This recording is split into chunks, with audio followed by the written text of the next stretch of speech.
ஜெயலலிதாவை விடுதலை செய்ய வலியுறுத்தி 11வது நாளாக கட்சியினரும் பல்வேறு அமைப்பினரும் போராட்டத்தில் ஈடுபட்டனர். சொத்து சேர்ப்பு வழக்கில் தமிழக முன்னாள் முதல்வரும் அதிமுக பொதுச் செயலாளருமான ஜெயலலிதா பெங்களூர் சிறையில் அடைக்கப்பட்டுள்ளார். அவரை விடுதலை செய்ய வலியுறுத்தி தமிழகம் முழுவதும் 11வது நாளாக செவ்வாயன்றும் போராட்டம் தொடர்ந்தது.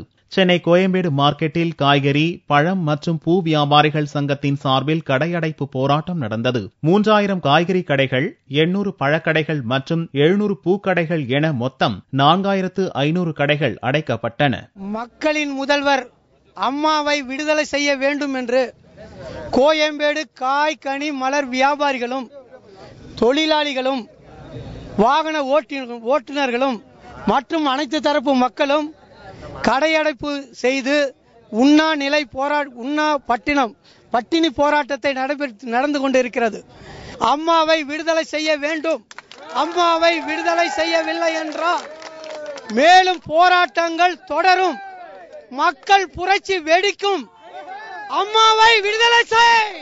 தமிழ்நாடு ஆம்னி பஸ் உரிமையாளர்கள் சென்னை கோயம்பேட்டில் செவ்வாய்க்கிழமையன்று உண்ணாவிரதம் இருந்தனர். பேருந்துகள் இயங்காது என்று அறிவிக்கப்பட்டதை வாபஸ் பெற்ற தனியார் பேருந்து உரிமையாளர்கள் உண்ணாவிரத போராட்டத்தில் மட்டும் பங்கேற்றனர்.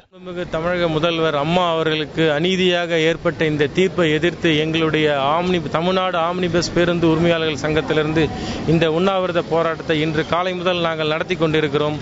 இந்த உண்ணாவிரத போராட்டத்தில் எங்களுடைய ஆம்னி பஸ் உரிமையாளர்கள், தொழிலாளர்கள், ஓட்டுநர்கள், சுமை தூக்கும் தொழிலாளர்கள், ஆன்லைன் ஏஜென்ட்டுகள் மற்றும் ஏஜென்ட்டுகள், பளு தூக்கும் தொழிலாளர்கள் அனைவரும் இதில் கலந்து கொண்டு சுமாராக ஒரு 1500 பேர் இந்த உண்ணாவிரதம் போராட்டத்தில் பங்கு பெற்றுக் கொண்டிருக்கின்றனர்.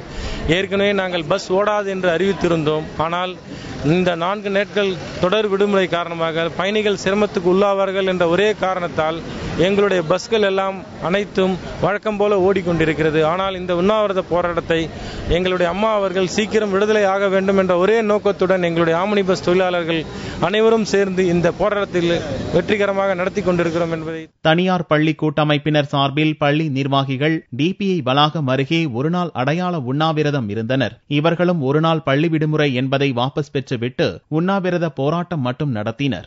முன்னாள் முதல்வர் அம்மா அவர்களுக்கு கர்நாடக நீதிமன்றம் வழங்கியிருக்கும் தண்டனை எதிர்ப்பினை தெரிவித்தும் அவர்களை உடனடியாக விடுதலை செய்திட வலியுறுத்தியும் தமிழகத்தில் உள்ள சுயநிதி பள்ளி நிர்வாகிகள் அனைவரும் அடையாள அமர்வில் பங்கேற்கிறோம். தமிழகத்தில் உலகத்தரமான கல்வியை உறுதி செய்ய வேண்டும் என்பதற்காக விஷன் 2023 என்ற ஒரு தொலைநோக்கு கொள்கையை வெளியிட்டவரும் மாணவர்களுக்கான எண்ணற்ற நலத்திட்டங்களை உருவாக்கி செயல்படுத்தி வந்தவருமான தமிழக நம்முடைய மக்கள் நெஞ்சங்களில் குடிகொண்டிருக்கும் முன்னாள் முதல்வர் திரு ஜெயலலிதா அவர்களுடைய அறவழியில் இந்த அமர்வினை மேற்கொண்டோம். சென்னை எம்ஜிஆர் நினைவிடம் அருகே இசையமைப்பாளர் தேவா தலைமையில் கிராமிய கலைஞர்கள் சிவன், பார்வதி, விநாயகர், முருகன், பத்திரகாளி உள்ளிட்ட பல்வேறு கடவுள் வேடம் அணிந்து உண்ணாவிரத போராட்டத்தில் ஈடுபட்டனர்.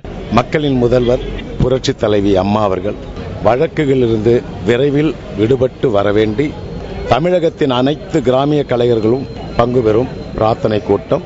இது எல்லா மாவட்டங்களிலிருந்தும் எல்லா கிராமிய கலைஞர்கள் எல்லாரும் இங்க வந்து அம்மாவுக்காக பிரார்த்தனை பண்ணிக்கிட்டு இருக்கோம்.